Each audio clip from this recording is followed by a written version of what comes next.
Our lives were torn apart by my husband's obsessed ex, but after she stalked us across town, we finally found a way to break free. When Jake and I first moved into our new apartment, it felt like a fresh start, a place where we could finally settle down and focus on building our life together. The building was charming, the neighbors seemed friendly, and for the first time in a long while, I felt like we had found a place we could call home. Little did I know that sense of security was about to be shattered. It all started innocently enough. We were unpacking the last of our boxes when there was a knock at the door. I assumed it was one of our new neighbors coming to introduce themselves, so I smiled as I opened the door. But the smile quickly faded when I saw who was standing on the other side. Claire. She looked just as surprised to see us as we were to see her. Claire, Jake's ex-girlfriend, the one he'd ended things with years before we met. I knew about her, of course, but Jake had always described their relationship as a chapter long closed. Seeing her now, standing on our doorstep with that familiar smile, sent a jolt of unease through me. "Jake!" Claire exclaimed, her voice full of false cheer. "I didn't know you were moving in here. What a small world!" Jake's expression was a mix of shock and discomfort. "Claire, I didn't know you lived here." "Yeah, I've been here for a while," she said, glancing past me and into the apartment. "This is such a coincidence. I guess it was meant to be, huh?" I forced a polite smile, trying to shake off the unease that was growing inside me. "Hi, I'm his wife. We just moved in." Claire turned to me, her smile faltering for a moment before she regained her composure. "Of course, I've heard so much about you," she said, though her tone lacked warmth. Then she looked back at Jake, her eyes lingering on him in a way that made my stomach twist. "We should catch up sometime." Jake nodded awkwardly. "Yeah, maybe. We're just getting settled in, so we've got a lot going on right now." Claire's smile didn't waver, but there was something in her eyes that unsettled me. "Of course. I'll let you two get back to it. But don't be a stranger, Jake. I'm just down the hall." With that, she gave us a little wave and turned to leave. As the door closed behind her, I let out a breath I hadn't realized I was holding. Jake looked at me, his expression apologetic. "I had no idea she lived here," he said, running a hand through his hair. "This is awkward." "It's more than awkward," I replied, the unease in my stomach growing. "Are you sure things are over between you two?" Jake nodded firmly. "Absolutely. We broke up years ago, and I haven't had any contact with her since. This is just a weird coincidence." I wanted to believe him, but something about Claire's presence nagged at me. Maybe it was the way she had looked at Jake, or the fact that she seemed too pleased to see him. Whatever it was, it left me feeling unsettled. The next few days were quiet, but the tension lingered. Every time I walked down the hallway, I half expected to run into Claire, and when I didn't, I found myself scanning the area, wondering where she was. I told myself I was being paranoid, that it was just a harmless coincidence that she lived in the same building. But deep down, I couldn't shake the feeling that Claire was more than just an ex who happened to live nearby. Then, one evening, that feeling of unease turned into something much more tangible. Jake and I had just finished dinner when there was a knock at the door. I opened it to find Claire standing there with a bottle of wine in one hand and a forced smile on her face. "Hey, neighbors," she said brightly. "I thought we could celebrate you guys moving in. I brought wine." I hesitated, not sure how to respond. Jake, sensing my discomfort, stepped forward. "Thanks, Claire, but we're actually pretty tired. It's been a long day." Claire's smile faltered for a split second before she recovered. "Oh, I get it. Moving is exhausting. But maybe another time, then? We really should catch up, Jake. It's been so long."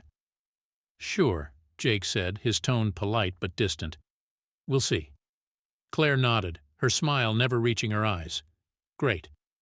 Well, I'm just down the hall if you need anything. Don't be strangers." With that, she turned and left, the bottle of wine still in her hand. I closed the door, feeling a mix of relief and anxiety. Jake looked at me, his expression troubled. She's definitely being too friendly, I said, voicing what we were both thinking. Yeah, Jake agreed, rubbing his temples. I'll talk to her. Make it clear that we need some space. The next day, Jake went to talk to Claire while I stayed behind, my nerves on edge. When he came back, he looked more frustrated than relieved. She didn't take it well, he admitted. She kept insisting that she was just trying to be nice, that she wasn't trying to intrude. But I made it clear that we need our space. I nodded, but the unease in my stomach didn't go away. If anything, it grew stronger. Claire's behavior wasn't normal, and I couldn't shake the feeling that we hadn't seen the last of her. A few days later, my fears were confirmed. It was late, and Jake and I were getting ready for bed when I heard a noise outside the door. It was faint, but unmistakable, the sound of someone sliding something under the door. My heart raced as I rushed to the entryway, my mind racing with worst-case scenarios. When I opened the door, there was no one there, but lying on the floor was an envelope with my name on it. I picked it up, my hands trembling, and opened it. Inside was a single piece of paper with a message scrawled in Claire's familiar handwriting. You can try to shut me out, but I'm always here. My breath caught in my throat as I stared at the note, my mind reeling. Claire was watching us, waiting for the right moment to strike. She wasn't going to go away quietly. I showed the note to Jake, who went pale as he read it. "This is getting out of hand," he said, his voice shaking with anger. "We need to involve the police." I nodded, knowing he was right. But even as we made plans to contact the authorities, I couldn't shake the feeling that this was only the beginning. Claire's obsession with Jake was more than just a harmless crush. It was something darker, something that threatened to tear our lives apart. And I was terrified of what she might do next. The day after we found Claire's note, Jake and I went to the police. We brought the note with us, explained everything that had happened since we moved in, and stressed how uncomfortable and scared we were becoming. The officers were sympathetic, but without direct threats or proof of a crime, there wasn't much they could do beyond suggesting we document everything and call them if anything escalated further. It was frustrating, but we knew their hands were tied. Despite the lack of immediate action, just taking that step, going to the police, made me feel a little more in control. But as much as I tried to focus on the small victories, the reality was that Claire wasn't going away. She'd made that clear with her note, and as much as I wanted to believe that we could handle this, the fear of what she might do next was always there, gnawing at me. In the days that followed, Claire's behavior became even more erratic. She didn't knock on our door or leave any more notes, but she was everywhere. Every time I left the apartment, she was there, waiting by the mailboxes, coincidentally coming down the hall as I was leaving, or standing outside her door just watching as Jake and I walked by. Her presence was suffocating, a constant reminder that she was watching, always close, always waiting. One afternoon I was heading out to run some errands when I saw Claire standing by the building's entrance, talking to another neighbor. As soon as she saw me, she waved me over with that same forced smile. "Hey, I was just telling Mr. Howard here about the fun times Jake and I used to have in college," she said, her eyes gleaming with something that made my skin crawl. "You know, he used to be such a wild one back in the day. We had the best time together." I forced a smile, trying to keep my voice steady. "That was a long time ago, Claire. Things have changed." Claire's smile didn't waver, but her eyes flashed with something dark. "Oh, I know. But some things never really change, do they? It's funny how people can go years without seeing each other and then pick up right where they left off." Mr. Howard, an elderly man who lived on the first floor, looked uncomfortable, clearly sensing the tension between us. "Well, I'd better get going," he mumbled, shuffling away as quickly as he could. As soon as he was out of earshot, Claire's smile faded. She took a step closer to me, her voice dropping to a whisper. "You can pretend all you want, but Jake and I have a history. You can't erase that. And you can't erase me." I felt a chill run down my spine. "Claire, you need to stop this. Jake has moved on and you need to do the same." She tilted her head, her smile returning, but it was cold, empty. "Oh, I'm not going anywhere. You should remember that." With that, she turned and walked away, leaving me standing there, my heart racing. I wanted to believe that this was just empty talk, that Claire was trying to rattle me, but I couldn't ignore the look in her eyes. It was a look that said she wasn't playing games. She was deadly serious. When I got back home, I told Jake what had happened. He listened, his expression growing darker with every word. "This is getting out of hand," he said, pacing the living room. "She's delusional. We need to figure out a way to get her out of our lives, for good." I nodded, feeling the same mix of frustration and fear that had been building since the day Claire reappeared in our lives. "But how? We've already talked to the police. They said there's nothing they can do unless she actually does something." Jake stopped pacing and turned to me, a look of determination in his eyes. "Then we need to find a way to protect ourselves. We can't just wait for her to cross a line." That evening, we started taking steps to secure our apartment. We changed the locks, installed a security camera in the hallway, and made sure to document every encounter with Claire, every strange interaction, every time she tried to insert herself into our lives. It felt like a battle, one we were determined not to lose. But despite our precautions, the tension only grew. Claire was relentless, and no matter what we did, she found ways to make her presence known. She started leaving small gifts outside our door. Flowers, notes, things that seemed innocent enough on the surface but carried a deeper, more sinister message. Each time the message was clear. I'm here. I'm not going away. One night, Jake and I were watching TV, trying to relax after another long day of dealing with Claire's passive-aggressive antics, when there was a loud knock on the door.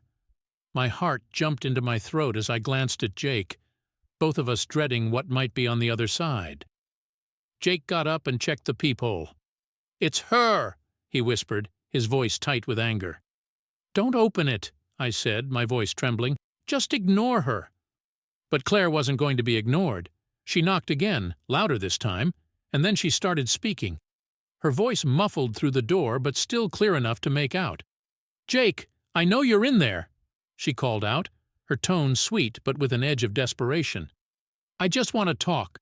Please, just open the door." Jake's jaw tightened, and he looked at me, his eyes filled with frustration and fear. "We can't keep living like this," he said, his voice low. "We need to do something." The knocking continued, relentless, as Claire kept calling out to Jake, begging him to open the door. I could feel my heart pounding in my chest, the fear and anxiety mounting with every passing second. Then, suddenly, the knocking stopped. There was a brief silence, and I dared to hope that maybe she had finally given up. But then, through the peephole, Jake saw her bend down and slide something under the door. Jake waited until he heard Claire's footsteps retreating down the hallway before he cautiously opened the door to retrieve whatever she had left behind. It was another note, folded neatly, with Jake's name written on the front in Claire's familiar handwriting. He opened it, his hands trembling slightly as he read the words inside. Then he handed it to me, his face pale. The note was simple, but it was enough to send a chill through my entire body. "I'll always be here, Jake. You belong with me and I'm not giving up.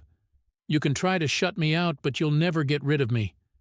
I'm always going to be part of your life, whether you like it or not." I stared at the note, feeling a sense of dread settle over me. Claire wasn't just trying to rattle us, she was making a promise, and the worst part was I believed her. "We can't stay here," I whispered, my voice shaking. "She's not going to stop. We need to get out before this gets any worse." Jake nodded, his expression grim. "You're right. We need to leave, now." The next few days were a whirlwind. We started looking for a new place to live, somewhere far from Claire, somewhere she couldn't find us. We found an apartment across town, one that was available immediately, and began the process of moving out. We changed our phone numbers, made sure our new address was unlisted, and took every precaution we could think of to disappear from Claire's radar. But even as we packed up our things and prepared to leave, the fear lingered. I couldn't shake the feeling that Claire wasn't done with us, that no matter where we went, she would find us. The thought of her watching us, waiting for the perfect moment to strike, haunted me. On the day we moved out, I couldn't help but glance down the hallway one last time, half expecting to see Claire standing there watching us go. But the hallway was empty, and for a moment, I allowed myself to hope that maybe, just maybe, we were finally leaving her behind. But deep down, I knew better. Claire was obsessed. She wasn't going to let us go that easily, and the real nightmare was only just beginning. Moving into our new apartment should have been a relief, a chance to finally escape the nightmare Claire had created. The place was smaller and less charming than our previous home, but it was far away from her, and that was all we cared about. Jake and I spent the first few days unpacking and trying to settle in, but the tension between us was palpable. We both knew that even though we'd left Claire behind physically, the fear she'd instilled in us had followed. We changed our phone numbers, made sure our new address wasn't listed anywhere, and even got a P.O. box for our mail. We were determined to erase ourselves from Claire's reach. I tried to convince myself that we'd done everything right, that there was no way she could find us again. But deep down, I couldn't shake the feeling that we hadn't seen the last of her. For the first week, things were quiet. There were no unexpected knocks at the door, no mysterious notes left behind, no unsettling encounters with Claire. But that sense of peace felt fragile, like it could shatter at any moment. Every time the phone rang or there was a noise outside, I tensed, half expecting Claire to have somehow found us. Jake was just as on edge, though he tried to hide it for my sake. One night, about a week after we'd moved in, Jake and I were sitting on the couch trying to relax with a movie. It was supposed to be a normal night, an attempt to regain some semblance of normalcy. But then Jake's phone buzzed and everything changed. He picked it up, and I saw his face drain of color as he stared at the screen. My heart started racing as I asked, "Jake, what is it? Who is it?" He didn't answer right away. Instead, he handed me the phone, his hand trembling slightly. I took it and looked at the screen, my stomach twisting into knots. The message was from an unknown number, and it contained just 2 words. "Found you." I felt a cold wave of dread wash over me. Claire had found us. We had done everything we could to disappear, and somehow she had still managed to track us down. Before I could even process the message, Jake's phone buzzed again. This time there was a picture attached. I opened it with shaking hands, my heart pounding in my chest. The photo was of our new apartment building, taken from across the street. The realization hit me like a punch to the gut. Claire wasn't just watching us from afar. She was close, close enough to take a photo of our home. "She's here," I whispered, the words barely audible. "She's been watching us." Jake's face hardened with anger and fear. "This is insane. How did she find us? We've done everything we could to stay off the radar." "I don't know," I said, my voice trembling, "but we can't stay here. We have to call the police." Jake nodded, already dialing 911. I watched him explain the situation, his voice tense and controlled, but I could hear the fear beneath the surface. The operator assured us that officers were on their way and advised us to stay inside until they arrived. The wait felt like an eternity. We locked all the doors and windows, pulled the curtains shut, and sat together on the couch, holding hands as we waited for the police. Every sound outside made my heart race. Every shadow seemed like it could be Claire. The fear was suffocating, and I felt like I was drowning in it. When the police finally arrived, they took our statements and reviewed the messages and photo. They promised to increase patrols in the area and advised us to take extra precautions. But I could see the same doubt in their eyes that I had seen before. Claire was cunning, and without solid evidence of a crime, there wasn't much they could do to stop her. The officers left, but the fear didn't. Jake and I sat in silence for a long time, both of us trying to process what had just happened. We had hoped that moving would free us from Claire's grasp, but now it was clear that she wasn't going to let go so easily. "We can't keep living like this," Jake finally said, his voice filled with frustration. "We can't keep running." "What else can we do?" I asked, feeling a sense of hopelessness settle over me. "No matter where we go, she finds us." Jake sighed, rubbing his temples as he tried to think. "We need to take control. We can't just react to everything she does. We need to figure out a way to stop her, once and for all." "But how?" I asked, desperation creeping into my voice. "We've tried everything. We've gone to the police. We've moved. Nothing seems to work." Jake was silent for a moment, his expression dark with determination. "We need to gather as much evidence as we can. Every message, every photo, every time she makes contact. We'll build a case against her, and we'll get a restraining order. We'll make sure she can't come near us again." It was a plan, and it was the only one we had. Over the next few days, Jake and I threw ourselves into gathering everything we had on Claire. We documented every interaction, every message, every sign that she was still watching us. We spoke to a lawyer who specialized in harassment cases, and with his help, we began the process of filing for a restraining order. But as we worked to protect ourselves, Claire's behavior escalated. The messages became more frequent, more intense. She started leaving voicemails on Jake's phone, her voice eerily calm as she talked about their history and how they were meant to be together. The tone of her messages shifted from desperate to angry, and then to something that sounded almost unhinged. One night, as Jake and I were reviewing the latest round of messages, his phone buzzed again. This time the message was simple, but it sent chills down my spine. "You can't run forever. I'll always find you, Jake." Jake's face went pale as he read the message. He looked at me, his eyes filled with fear and anger. "This has to stop. We have to end this." I nodded, feeling a mix of dread and determination. "We need to get that restraining order. It's the only way to protect ourselves." The next morning, we filed the paperwork with the lawyer's help.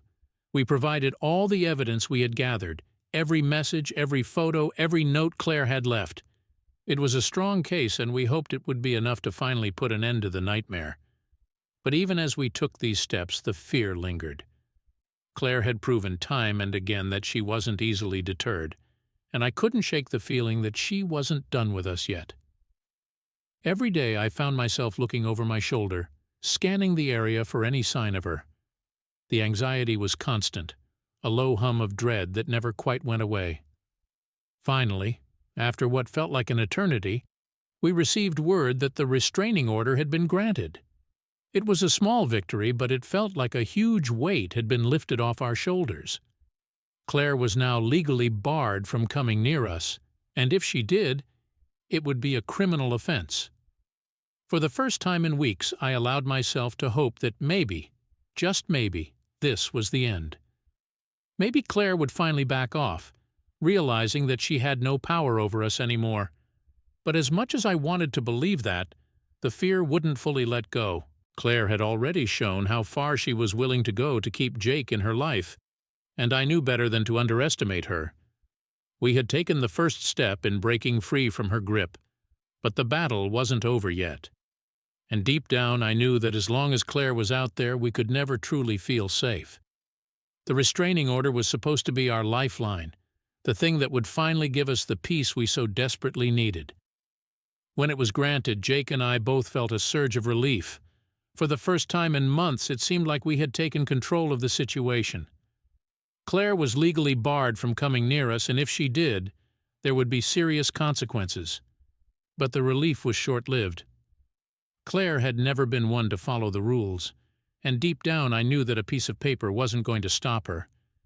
We were living in constant fear, always waiting for the next time she would find a way to break through the barriers we had put up. For a few weeks, it seemed like things were finally quieting down.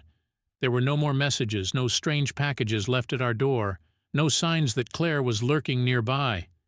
Jake and I tried to return to some semblance of normalcy, focusing on work, on each other, on rebuilding our lives. But the tension between us was still there, just beneath the surface. Every time the phone buzzed, every time there was a knock at the door, we both froze, bracing ourselves for the worst. Then, one evening, our fragile sense of peace was shattered. It was a Friday night, and Jake and I had just finished dinner. We were sitting on the couch talking about our plans for the weekend when Jake's phone buzzed. We both tensed, but when he picked it up, his expression turned from fear to confusion. "It's a call from the police," he said, his voice tight with anxiety. "What do you think they want?"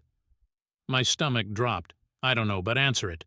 Jake answered the call, and I watched as his face went from confused to shocked to something darker, something that looked almost like relief. "They what?" he said into the phone, his voice shaking. "When? And she's in custody now?" I felt a surge of hope. "What happened, Jake?" Jake hung up the phone and turned to me, his eyes wide. "Claire's been arrested. They found her breaking into someone else's apartment. Apparently she was caught in the act, and when they ran her name, they found our restraining order. The police took her into custody immediately." I let out a breath I didn't realize I had been holding. "She's finally been caught." Jake nodded, still processing the news. "Yes. They're holding her on multiple charges, breaking and entering, stalking, violating the restraining order. Our lawyer thinks there's a good chance she'll be facing some serious jail time." A wave of emotions washed over me, relief, disbelief, and a lingering sense of fear that was hard to shake. Claire was finally in custody. The woman who had terrorized us, who had turned our lives upside down, was no longer a threat. But even with that knowledge, the fear she had instilled in us wasn't going to disappear overnight. Over the next few days, Jake and I received updates from the police and our lawyer. Claire was being held without bail, and it looked like the evidence against her was strong. The other victim had agreed to testify, and with the restraining order violation added to the charges, it seemed likely that Claire would be facing a long time behind bars. The news should have brought us closure, but instead, it left us feeling numb. We had spent so long living in fear, constantly looking over our shoulders, that it was hard to believe it was really over. I found myself checking the locks on our doors more often than necessary, still jumping at every unexpected noise, still half expecting to see Claire's face whenever I looked out the window. Jake was struggling too. He tried to put on a brave face, but I could see the toll this ordeal had taken on him.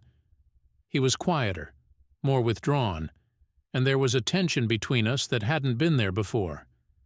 We were both trying to move on, but the trauma of what we'd been through had left scars that wouldn't heal easily. One night, a few weeks after Claire's arrest, Jake and I sat on the couch, staring at the TV without really watching it. The silence between us was heavy, filled with the weight of everything we had been through. Finally, Jake broke the silence. "Do you think we'll ever really be free of her?" he asked, his voice barely above a whisper. I didn't answer right away. I didn't know what to say. After everything that had happened, it was hard to imagine a life without the shadow of Claire hanging over us. But I also knew that we couldn't let her control us any longer. We had to find a way to move on, to reclaim our lives. "I think it's going to take time," I said finally, my voice steady. "We've been through a lot, and it's not going to disappear overnight. But we're strong, Jake. We've made it this far. We just have to take it one day at a time." Jake nodded, his eyes filled with emotion. "You're right. We can't let her win. We need to focus on us now, on rebuilding our lives." Over the next few months, Jake and I worked hard to do just that. We went to therapy both individually and as a couple, to deal with the trauma we had experienced.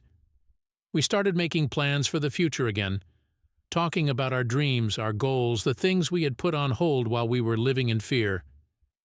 It wasn't easy, and there were still moments of anxiety, still nights when I woke up in a cold sweat, convinced that Claire was out there watching us.